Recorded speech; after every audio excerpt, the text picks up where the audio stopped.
Hello, everyone.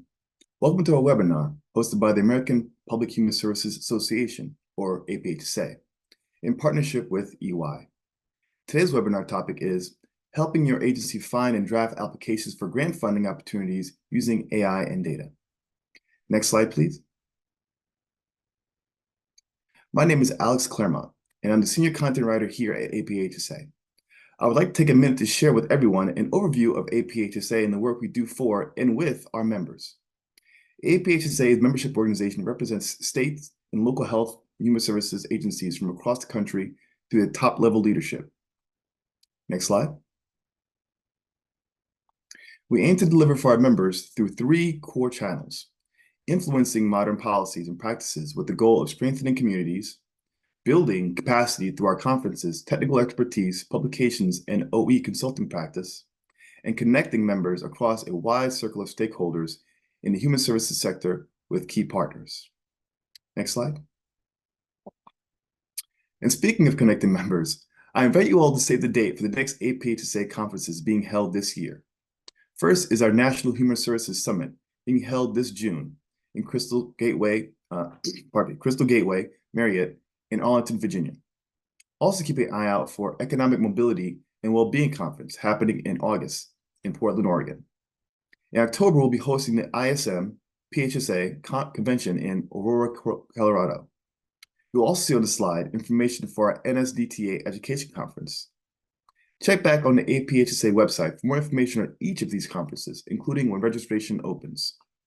So, there's some light housekeeping items for this webinar.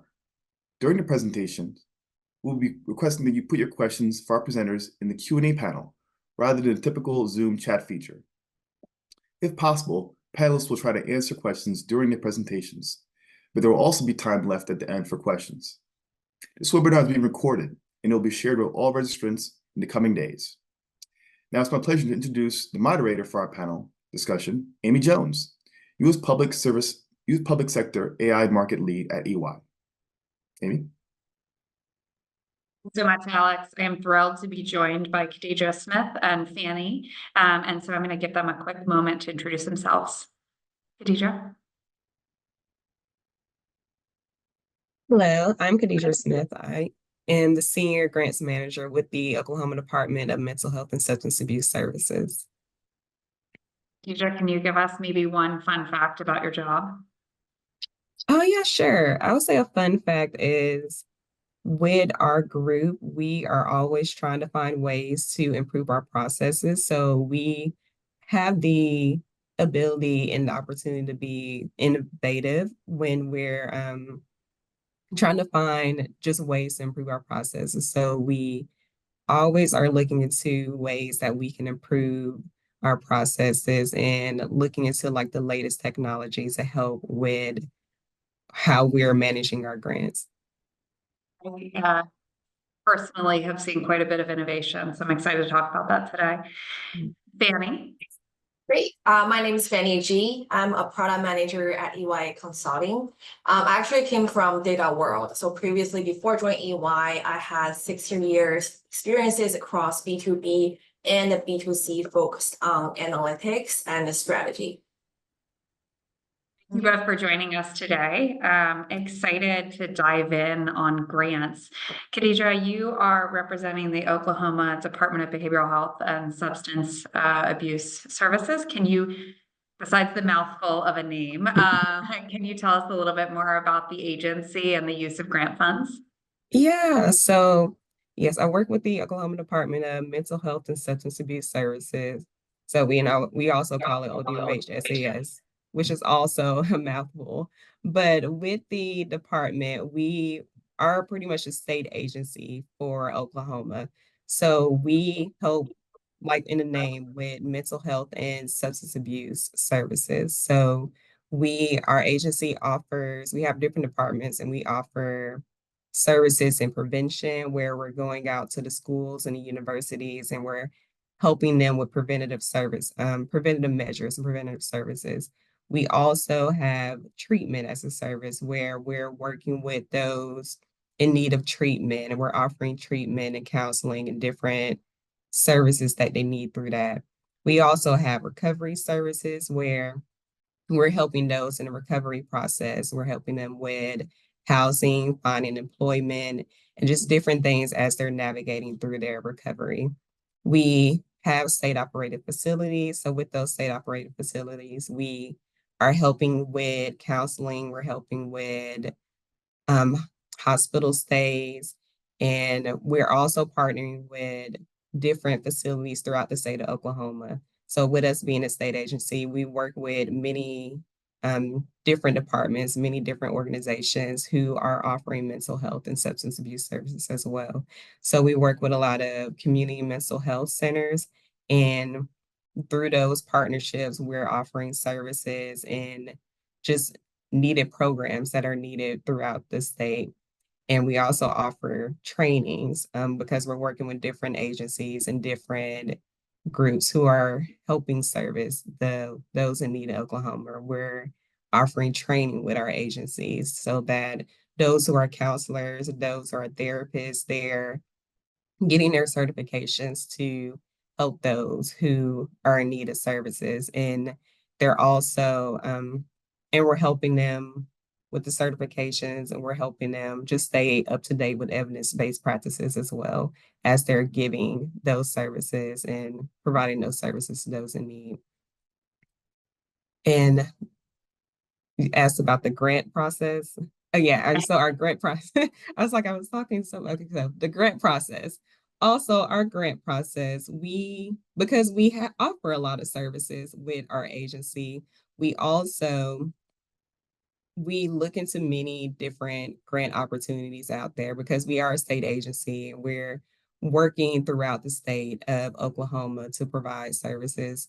We look for opportunities that can also help in these services so we can help fund these programs that we're offering to our counselors and to those in need in the state of Oklahoma. So our grant program is pretty much that. Like, we look for opportunities that are available through grants.gov, and we find those so that we can improve the services and the programs that we're offering. Based on the community and the population that you serve, it sounds like capacity and speed are really important. So can you talk to us a little bit about how, kind of the traditional budget versus the grant funding helps you create new capacity or modify speed? Are there any data analytics involved? How do you make some of those decisions? Yes. So we're looking at, I guess, the programs that we're offering. So we're looking at what programs we have available and what programs we are looking to probably bring to Oklahoma, and what programs that could help better serve those who are needing those mental health services or those who are suffering from substance use. So we're looking at just the available funding that is out there and those that would fit with the programs that we have and the services that we're offering, and applying for those as they're available.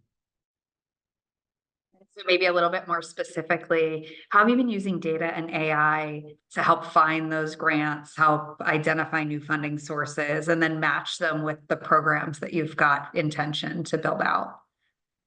So that has been new for us. We usually just go and look for those opportunities as we get emails, and we just do research with the federal agencies on their websites. So we haven't used as much of the AI methods when we're looking for our applications and we're looking for funding opportunities.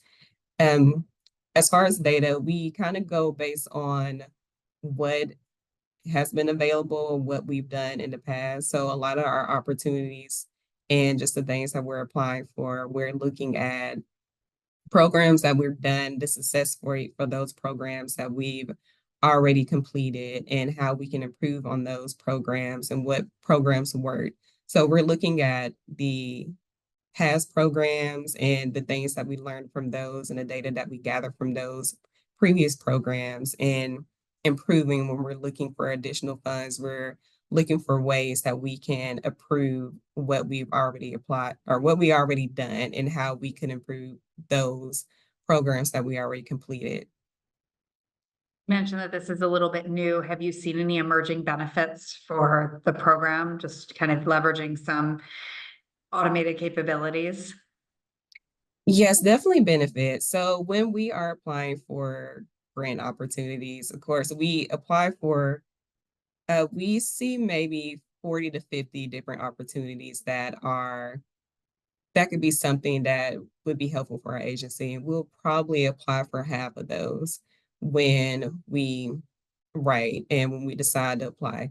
Those take about 2 months. So from the time that those are announced to the time that we have to submit, it takes about 2 months for the whole process. So it's a pretty quick turnaround where we're deciding internally if we're going to apply for the opportunity. And then once we decide that we are going to apply for the opportunity, then we're putting together all the components of the application, which could be different attachment documents, the budget, the abstract, the narrative. And with the attachments, we're figuring out as well, because like I mentioned, we have a lot of partner agencies and state operated facilities that we're working with to provide these services. So we're figuring out what agencies that we will partner with the specific application, this specific grant opportunity that we're applying for.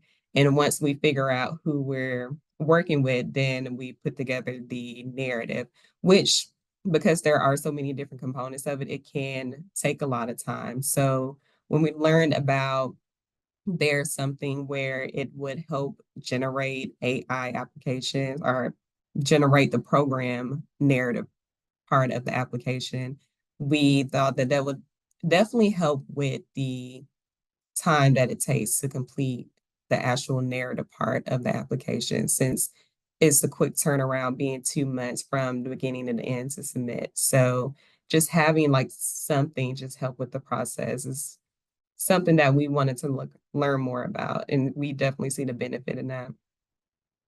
And Fanny, this is how you and Kadedra came to know each other. So could you tell us a little bit about EY Impact and the work that you're doing there? Yeah, definitely. So EY Impact is a tool, basically, as Kadedra mentioned, that there's so many components involved in the process of the grant application. It's simply a tool to make the grant application process easier. So it helps grant writers to analyze, getting insights, search, find, and eventually use the generative AI to draft, pursue evidence-based grant narratives in 10 minutes. It's an all-in-one tool that really empowers the grant writer capabilities, and most important, to save time from writing 10 to 20 pages of the grant narrative in the past. So the tool, it uses advanced analytics to identify the areas of greatest need in the counties and states across the nation, and matching the needs with open funding opportunities with federal grants, and also to draft evidence-based grant responses, leveraging credible data sources. So the users have the capability to customize their grant searches, and also having or getting alerts, which I saw someone ask in the chat already of if there is a mailing list to get the grant notifications. This tool is empowered to do that, and also based on the existing agendas of the agencies, the team, and the community programs, also to look for the area of opportunity. So basically, the tool is really help to generate draft based on the peer initiative rankings, weighted and unweighted opportunities, and the disparities.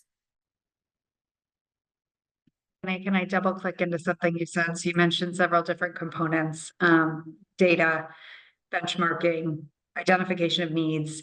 Can you talk to us a little bit about how the grant is actually drafted once someone decides, yes, this data is leading me towards this sort of new funding opportunity that would be really beneficial?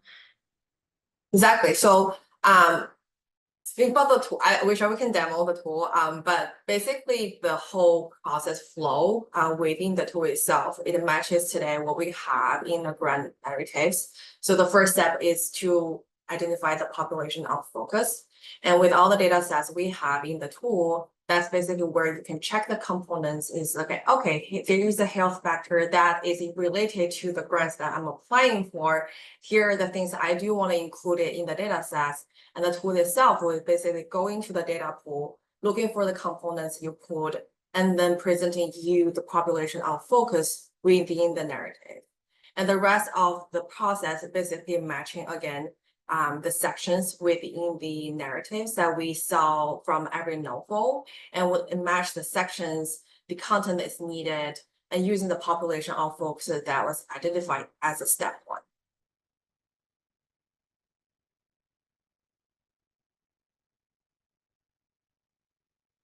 Kadedra, you mentioned how important grant funding is for Oklahoma Department of Mental Health and Substance Abuse.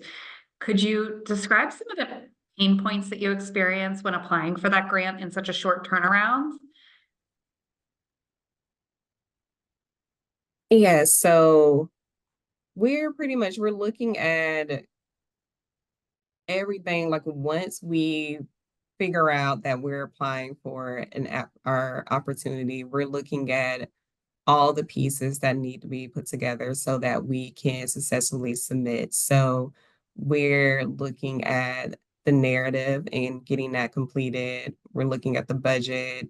We're looking at the additional attachments for those and making sure that we have all those attachments, have our partner agencies that we're working with, and pretty much gathering all that information. And once we have those and we've gone through our internal processes, then we have that together and have those submitted through that.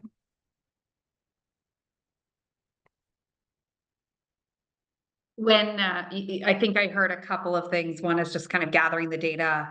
One is actually coalescing that into a conversation or a narrative that's compelling. And then a third is actually having to do a lot of collaboration and coordination across different stakeholders. Which one of those ends up kind of taking sort of the most upfront time for you, or becomes the biggest blocker when you identify a new grant?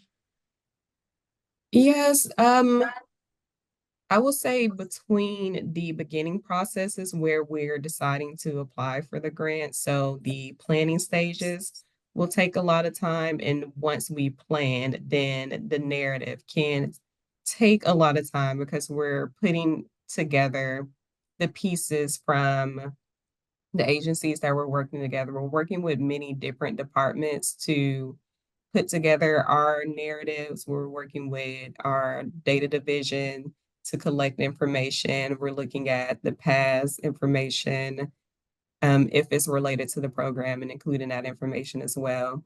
And looking at gathering those who will be involved and including their information about how they will be involved in the project, and providing just exactly what we're going to do, the goals, objectives, and just everything within the project that we're doing. So between us deciding if we're going to apply for the opportunity, the planning stages, and actually putting together those pieces, so like the narrative as can be time consuming when we're looking at that.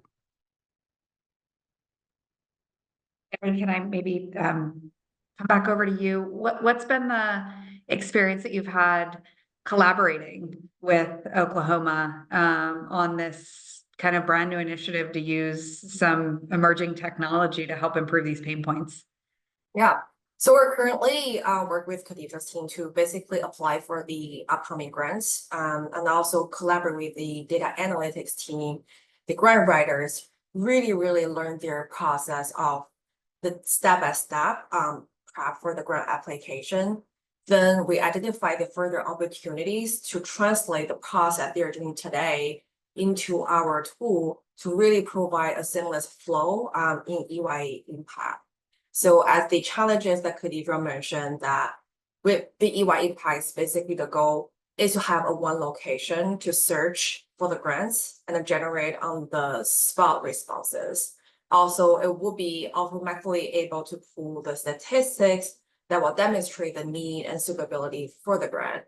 And also the response against is structured exactly according to the novel requirements and provide the option to select health factors when generating response, map the health factors to the EBPs. So really the goal is to generate a draft response in a minute, that to save the team's time.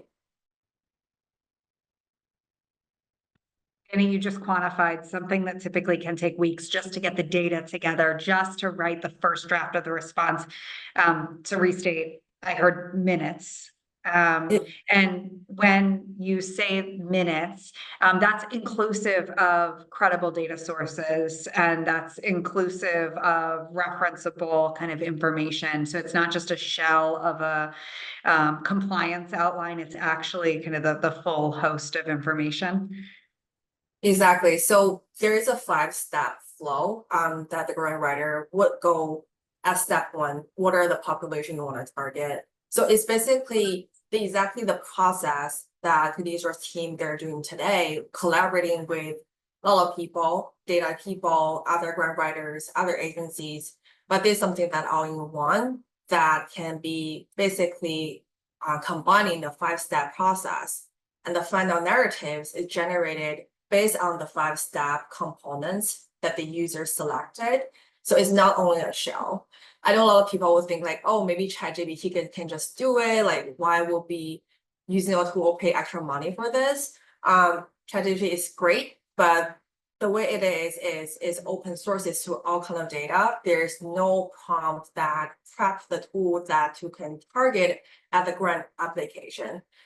Which means there's a lot of training behind the thing or behind the tool that's needed in order to actually target what exactly the grant writers need, the Kadedra's teams need.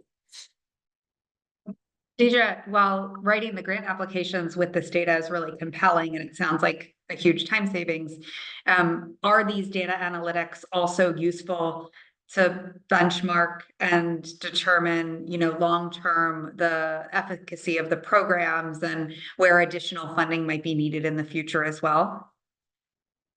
Yes, I would definitely say so. What we saw with that is we're able to see areas that could use the additional services. There may be topics and services that we're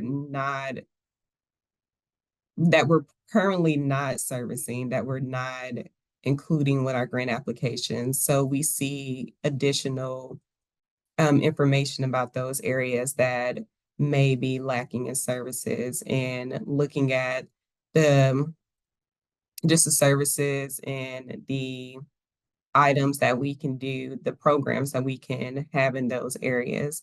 So we do find a lot of information, a lot of just data that's helping us realize or just kind of figure out where we can expand our programming. And those things are kind of stored there and then let us know like opportunities that are available that we could also apply for, that we're probably not really thinking about, that we're not probably wasn't on our radar.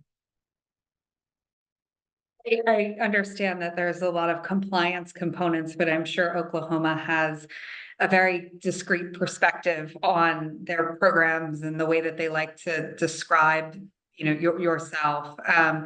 Can you talk to me a little bit about how the tool learns you as much as kind of telling you what the data is suggesting?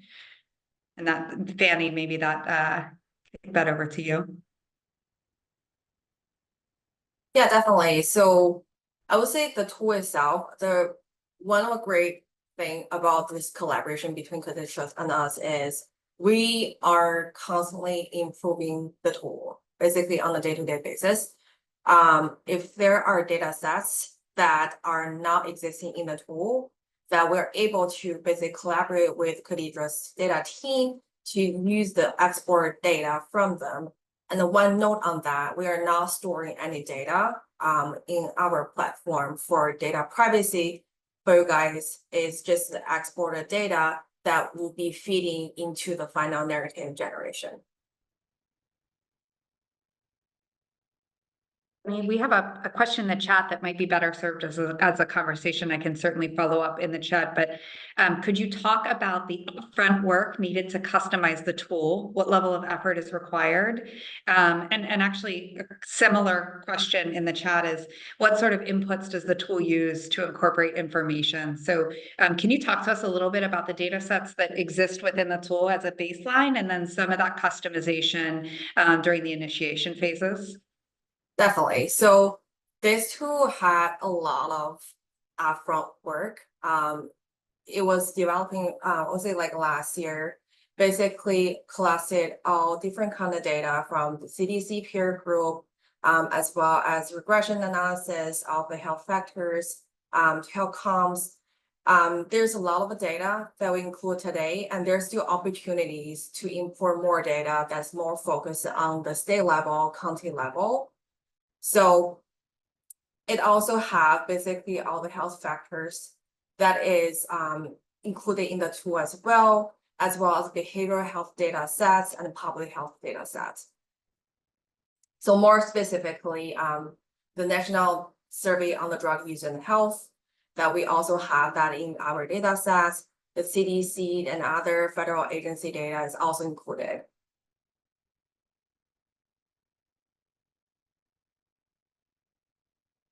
As it relates to customization, so in the onboarding, a new user or a new agency would have access to all of that kind of rich data context. If there's an interest in customization of the analytics, maybe some additional data sets, what's the process for that? So that's exactly the process we are doing right now with Kadedra's team.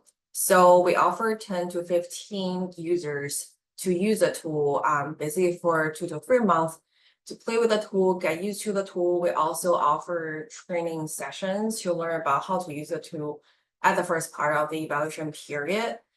So eventually, basically, you have all access to the data sets that we have available today within the tool.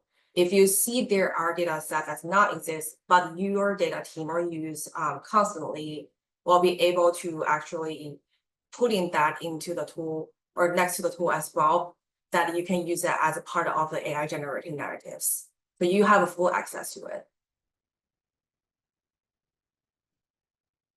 Kadedra, do you want to say anything else about sort of those other data sets, or maybe how just access to this aggregate information off of other credible data sets, maybe that you wouldn't have otherwise seen in this concise way, has helped rethink the grant application process, as well as maybe overall funding programming? Yeah, sure. So it helps us think about other areas that we can fund and just ways that we can expand our services in areas that we may not be reaching. The tool, it shows us the different areas. Like I said, we work throughout the state of Oklahoma, so it may show us more rural areas and the needs in those rural areas, so that we may not see when we're looking at our processes and we're looking at our data. So it just helps us give more information about where we can have our programming and funding opportunities that are available, so that we can help those areas that aren't receiving the fundings or have other needs that we may not be working with. Deidre, when you think about the future of your agency, and if over the next couple of months, you're either able to create additional volume of grant applications, just use people's time. More effectively is not the right term, but sort of use these automated tools to help maximize people's time. What do you envision that extra capacity doing for the agency and for your constituents? I definitely see it helping with the time that it takes for us to actually apply for opportunities where we may go for additional opportunities. Like I say, we see up to 30 or 40 opportunities that we feel that will apply for us when we apply for half of those. So it would help us improve and help us save time and reach those different areas that we otherwise wouldn't reach when we have this tool. So it will definitely help with the time saving. And Fanny, can you talk to us a little bit about some of the lessons that you've learned out of launching this tool with Oklahoma, and what the anticipated kind of changes to impact are over the next couple of months, based on what you've learned? Yeah, definitely. So I would say the number one lesson as me, as a product manager for the tool as well. So to really step into the grant writer's shoes to understand how the 10 pages or 20 page narratives are written. So we look into tons of the past and previous narratives to learn the tone, the style, the content style, which are the things that we will be putting into EY Impact to make sure the training of the tool itself reflect the current style that Kadedra's team are writing right now. We do not want to do something that is completely different than what her team is doing. We want to make sure the tool is trained as a grant writer on her team. So the next step again is to continue to support Kadedra's team to identify and prepare for more grant applications. We're looking forward to continue the partnership, also to looking for opportunities to better the EY impact to resolve more the grant writers' needs. And Fanny, we do have a question in the chat. This is a little bit nuanced. Is the tool able to support grant reporting processes once the application is awarded? Now, we do have a complementary tool set, EY Grants Accelerator, that really helps with that sub-award management, but there are some plans theoretically to kind of have some of that mandatory reporting embedded, just because you understand how the grant was written and what the expectations of use of the funding are. So can you tell us a little bit about what that roadmap looks like? So that's exactly something that our team that we're discussing 2 weeks ago, that we know for some of the big grants, especially for SOR, there is a mid-year report, there's an end-year report. We're basically looking to this to see how we can leverage EY in the future to not only generate the narratives, but also to track and also to provide data analysis in the future for the reporting needs. So it's definitely on the roadmap. Excellent. And one more, and actually, Kadedra, I know this is a conversation in Oklahoma more broadly. Right now, the data sets 80 plus are really focused on public health and behavioral health. But there's a lot of conversations that are kind of unpacking themselves in the background about education, transportation, other areas. Could one of you maybe tell us where you think the landscape looks like over the next couple of months with regard to basically the same type of analytics to grant writing application for other domains?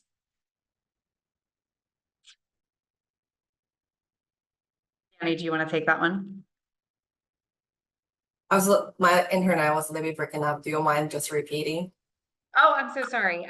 Yes, just talking about the roadmap or the expectations moving forward for additional domains outside of public health and behavioral health.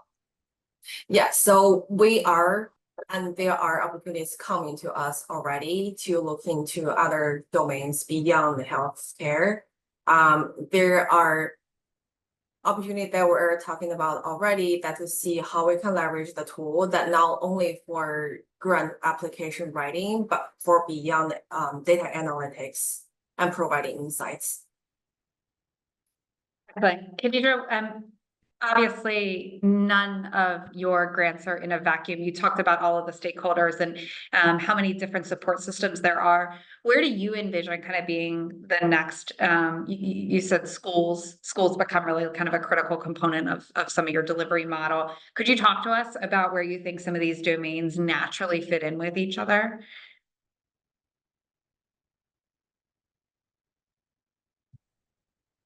I'm sorry, could you repeat the question? So right now the tool has like behavioral health and mental health and data as well as public health. So 85 or so data sets that are inclusive of those length of life, quality of life values, and then broken down for the really the SAMHSA and CDC domains. But you mentioned schools being a really critical component of this. So where do you see the natural progression of the data sets and the other domains for this type of work that you're doing? Would it be helpful to have Department of Education type information in there to be able to help program for schools? Like, where do you think that might go? I think it would be helpful. So, with us being a state agency that work with mental health and substance abuse, that's our focus. But we do partner with different facilities as well. Like we partner with the Department of Health and we partner with the Department of Education, we partner with the Department of Corrections. So just seeing different pieces, like we have a criminal justice division as well, and we work with those that go through reentry. And we provide mental health and substance abuse services with that. So having that information that's connected to the Department of Corrections would be helpful. When we're working with the Department of Education, like I mentioned with prevention, we do prevention services in the schools, and we do that in the with the universities.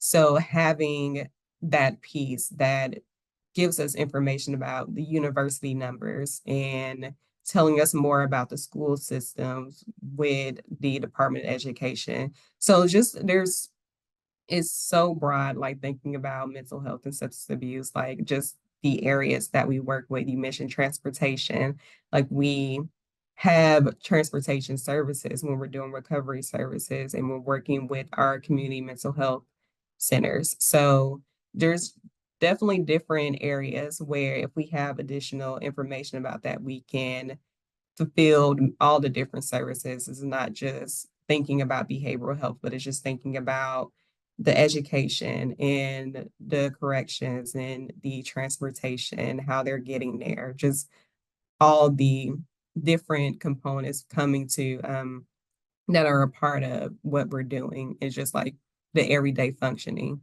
of what we do and the services we provide. Deidre, maybe a bit of a personal question, but I always ask myself if I had a virtual agent that could even just take an hour of my workload, what would I do with that? So what do you envision yourself doing with it? Maybe an extra hour or two a week, if this tool really kind of is able to take some of that workload? Definitely a lot of research. I am a person who enjoy researching and I like to figure out what areas, what ways that we can improve as a whole, especially with us being a state agency. So with that additional time, we'll definitely look into additional programmings and additional services that may not be that we're currently we may not be funding or we may be able to improve. So just kind of doing that additional research with our state as a whole and looking at the different numbers and the data from that's available out there from our programming. Taking those into account, especially when we're working with our grants, we look at when they close, like the numbers that we serve and the people that we serve with that. And if we want to continue that program or if we want to, how we can expand it and like how we can improve it. So a lot of time would definitely be spent on finding ways to improve our programming and our services throughout the state. Talked a lot about task automation and maybe just kind of making lives simpler. Has there been any surprises in the data sets or in the processes that you weren't expecting? Um, I wouldn't say a lot of surprises. I'm definitely learning a lot with the navigating the data sets. We're learning a lot and seeing a lot of different numbers and data that we may not think about because we're thinking about just things in general. So we do find information that is helpful for us. Um, and then just putting together the tool, helping with that, like providing the information, the things that it needs to generate the narrative. So it's definitely been a learning process. It's like this is our first time hearing about this being a possibility. So we're learning a lot, and it has been exciting just seeing how it develops and how it generates a narrative that closely relates to what we are using and what we submit when we're submitting our applications.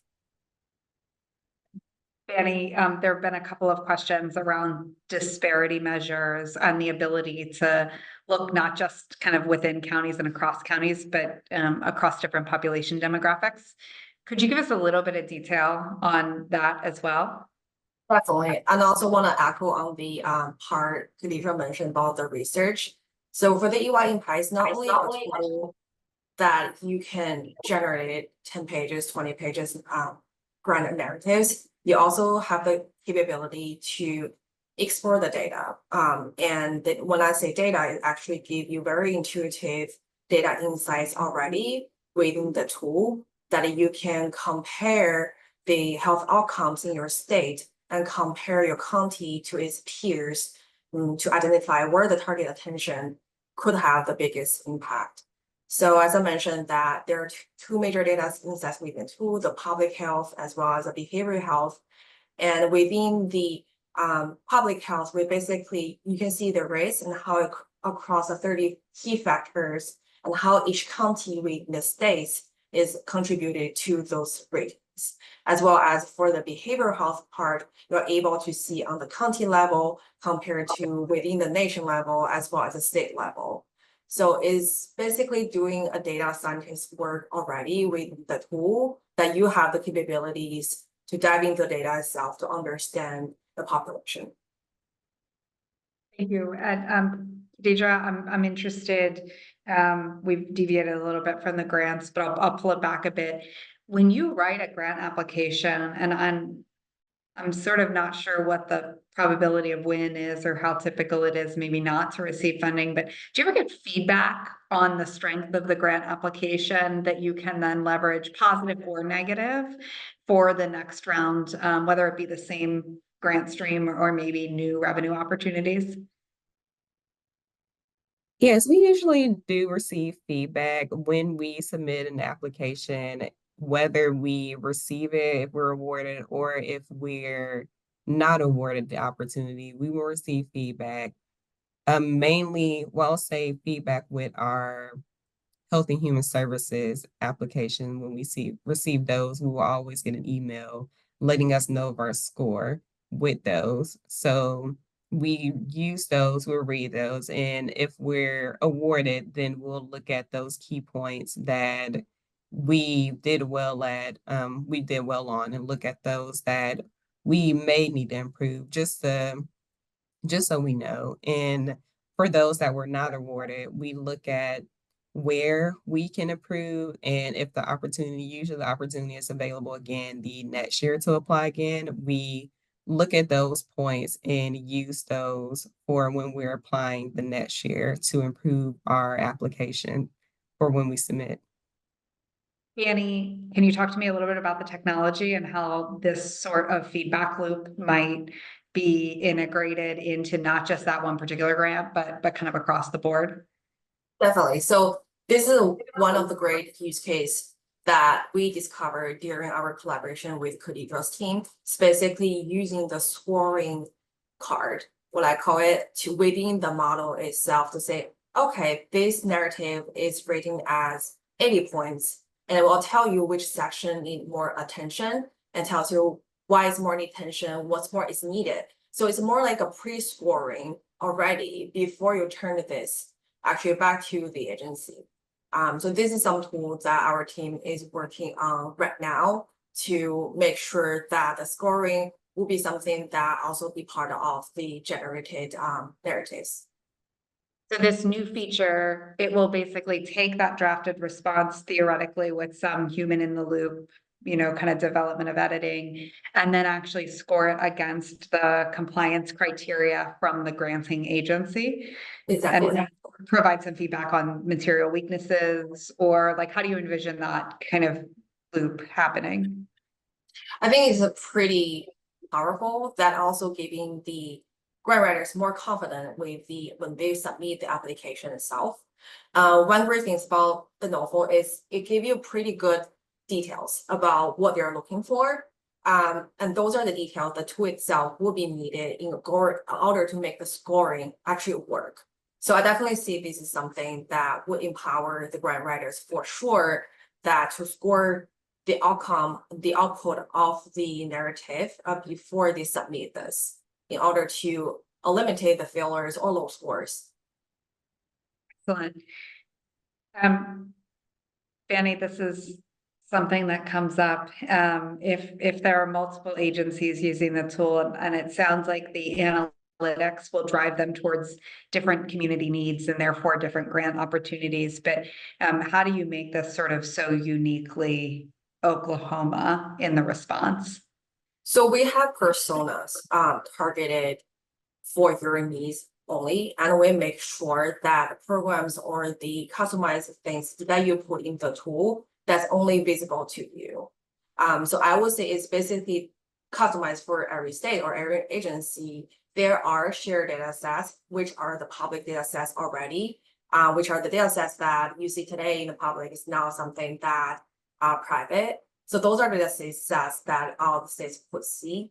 But for anything that's particular for your state, particular for an agency that you do want to share this with others, we do have protection for those, and it's only targeted for your needs.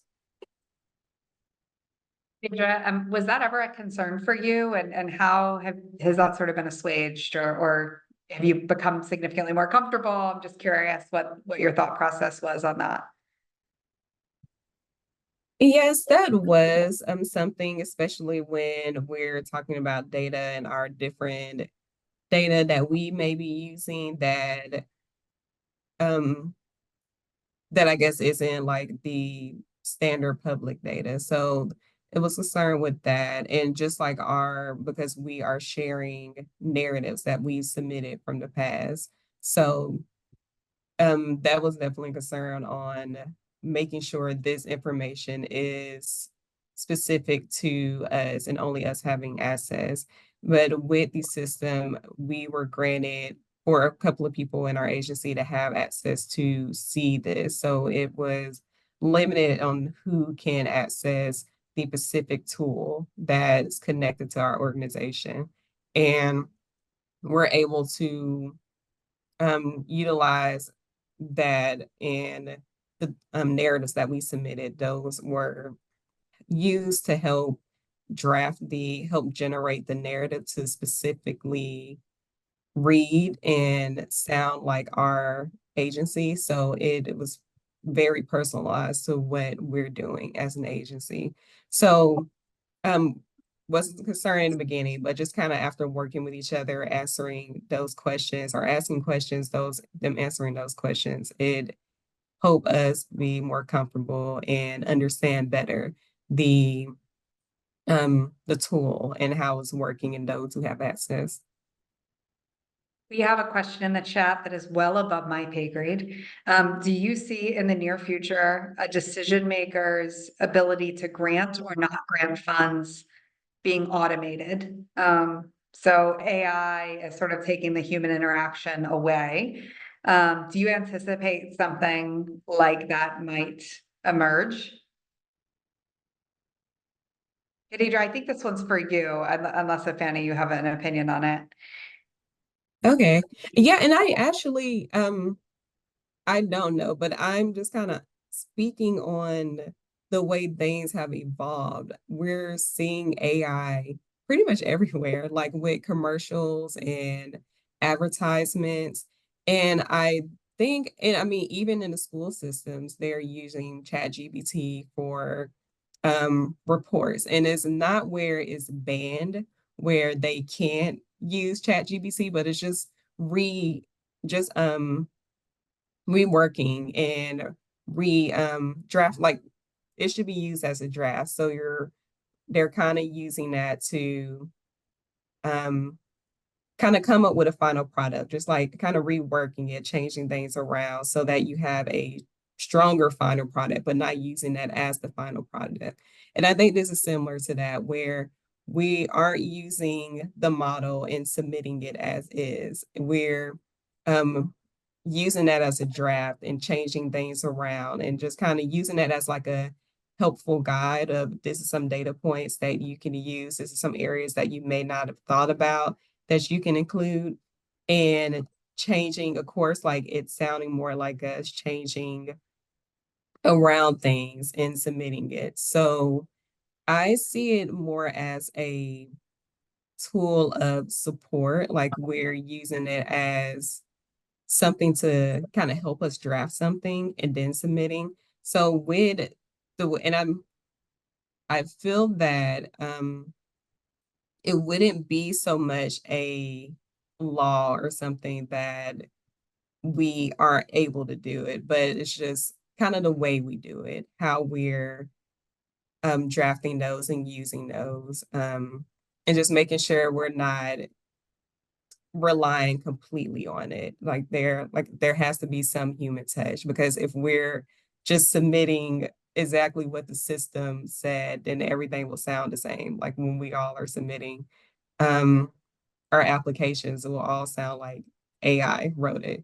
So I think there has to be some human touch. And I think um they will kind of realize that, like, and everyone will kind of realize like we have to do some work to make it sound like you, especially when the reviewers are reading it. Like they want to know about what we're applying for, and they want to know about the personal effects of how this can help improve our state and our programs.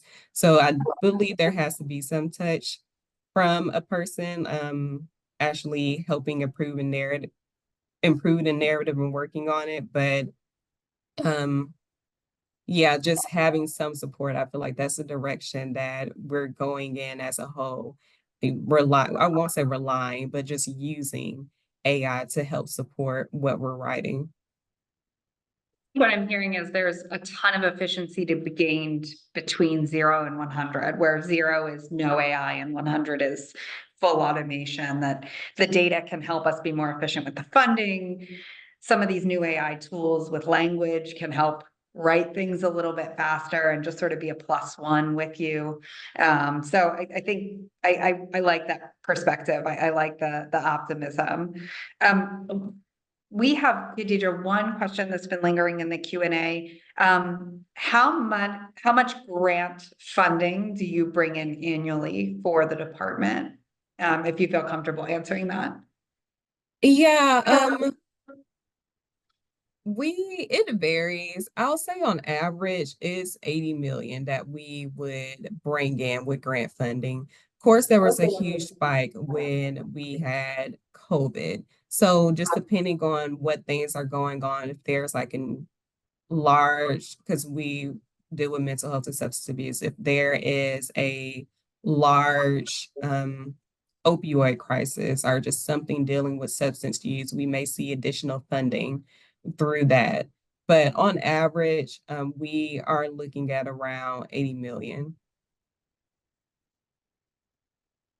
I have been so excited to hear about the momentum that you're building, Kadedra and Fanny, together. It's a really exciting collaboration. Any last words for the group before we wrap up?